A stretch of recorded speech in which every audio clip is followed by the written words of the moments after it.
Welcome back to the sixth and final part of the Austria, Switzerland, and everywhere in between road trip. If you have not already, please consider subscribing so you do not miss my future videos.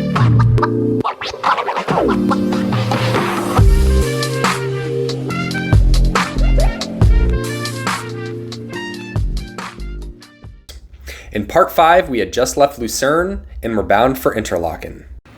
The drive was incredible, and we eventually made it into town. We dropped our bags and headed back out to drive 10 minutes up the road to Lauterbrunnen. You may have seen some jaw-dropping shots of Lauterbrunnen on Instagram, and that's exactly what drew us to come here. The valley is one of the deepest in the Alps and is rarely more than a kilometer wide.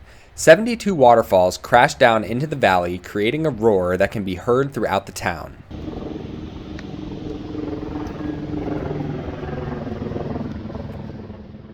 We parked our car and began our hike through town, snapping some photos before heading into the valley.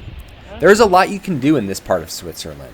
There are plenty of dedicated hiking trails, gondolas, and trains which connect Lauterbrunnen to nearby villages like Wengen, Grindelwald, and Mürren. However, we were content to hike through the valley and enjoy one of the most magnificent places we have ever been.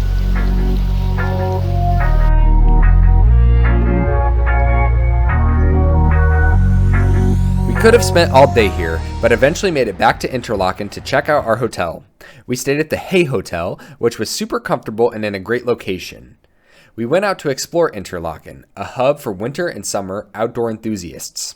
In the summer, it's all about paragliding. We grabbed a drink on the front patio of the famous Victoria Jungfrau Hotel and watched the endless stream of paragliders land in front of us. Truth be told, I really regret not paragliding myself. It's not terribly expensive, relatively safe, and looked like a ton of fun.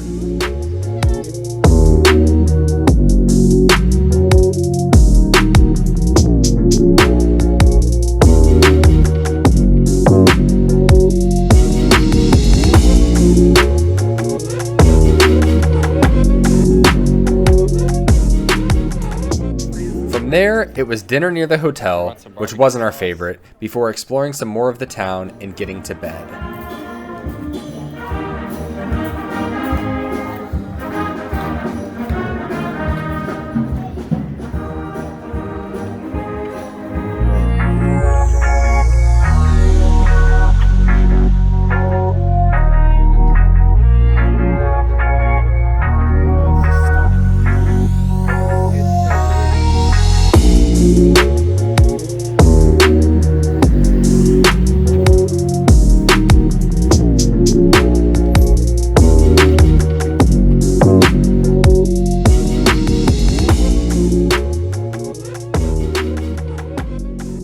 In the morning, we set out for Geneva, in no hurry to make it there quickly.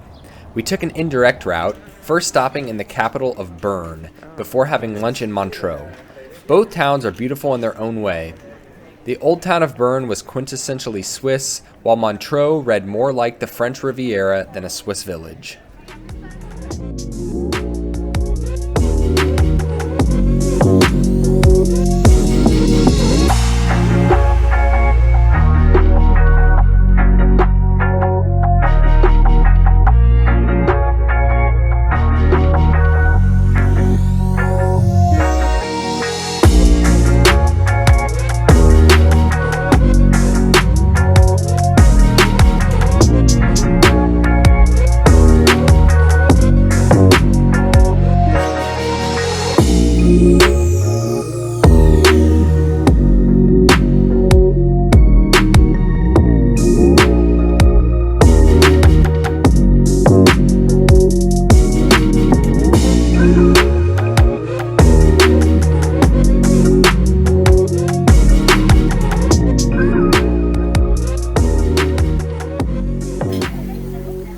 After a late lunch in Montreux, we drove down the coastline of Loch Lomond to Geneva.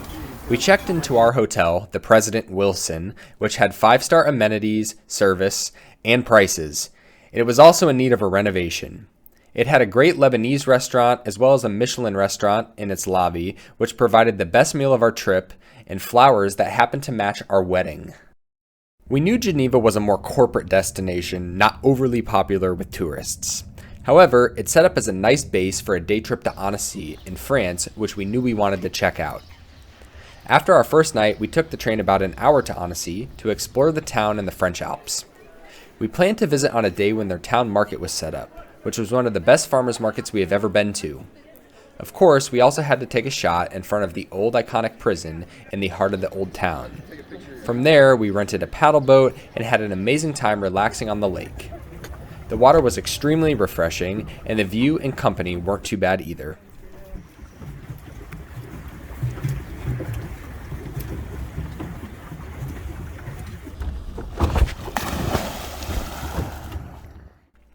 After our day trip to Annecy, we still had some time before our long flight back to the real world.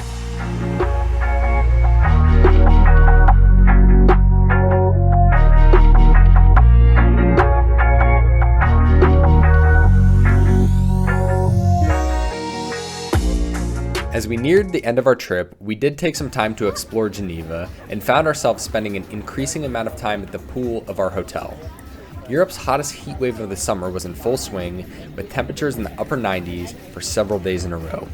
But that didn't stop us from seeing Geneva's famous flower clock, known as the l'horloge fleurie, the jet d'eau water jet, or one last church spire climb.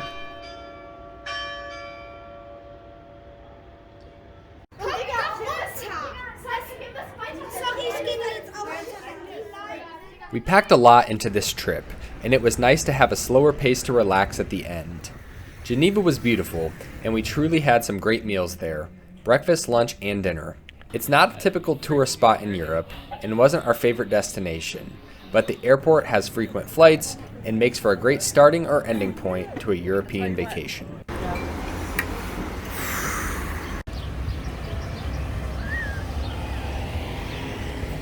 I appreciate you watching the Austria, Switzerland, and everywhere in between road trip. I hope you enjoyed. If you did, please leave a like and let me know your thoughts in the comments. I've got a lot more content planned beyond the Austria and Switzerland road trip, including new videos weekly on the channel, alternating between shorts and extended length videos. Be sure to subscribe so you don't miss a thing, and we'll see you back soon.